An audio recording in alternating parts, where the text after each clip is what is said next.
The biggest advantage for qualifications like ACCA is that it gives us the gift of time.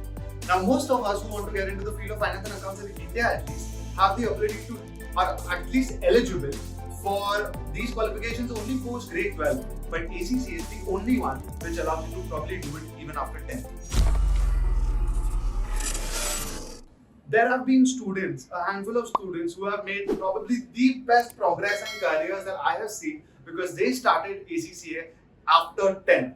Now, ACCA on the website shows that the eligibility is post 12, but for platinum partners like us and all of us who are aware about ACCA, we know how to get students started in the right way post 10. So there is a route called Foundation in Accountancy, FIA.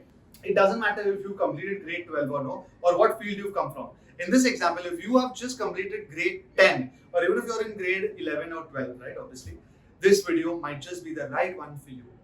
Let me explain you all how you can actually follow a roadmap to completing ACCA with the live example of one of our students, Ayan Patel. I've explained this in the past, but I'm going to do it again. Ayan's mom had reached out to me just when he gave his grade 10 and she wanted him to do something early on if possible, and ACCA turned out to be the right thing for him. So after 10th standard, he studied for around 1.5 years approximately, and because ACCA starts from zero, he was able to actually cope up, and of course he himself was very hardworking and studious and ambitious.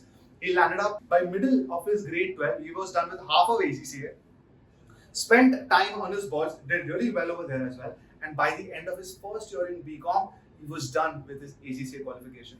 Then he got an opportunity to work as an intern in PwC, and now I think he's in his final year, probably wondering if he should do his CAT or GMAT, but he knows that he has nothing as such to worry about because his primary qualification is already with him. Now just think about Ayan for a second, right? He started early, he didn't take breaks that were too long that made him feel complacent, right? He took enough breaks to just give him the energy to study a little more. By the time he graduates, this boy will have not only his BCom like everybody else, not only decent marks in his 10th and 12th like everybody else, but he'll have his ACCA 13 papers completed and maybe a year or so of work experience. There is no chance that anybody is going to be able to compete with him if he maintains this momentum and lead.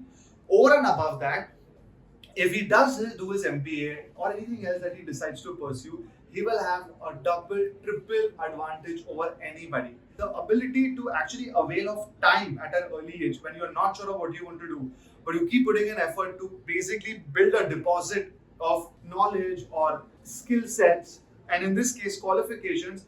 When you have the time and not just collecting it for the sake of it, you will be having the highest advantage that you can possibly get no matter what you do later in life. It's like compounding interest, right? The more you do early, the larger the output at the end, no matter who starts later and what kind of amount they invest in at a later date. So guys, if you've basically given your 10th very recently or have even just entered grade 12 but want to start something, our recommendation is jump into it. We will take care of all your registration processes, the administration processes, everything is completely controlled by us. We will hopefully give you guys the best career path going forward.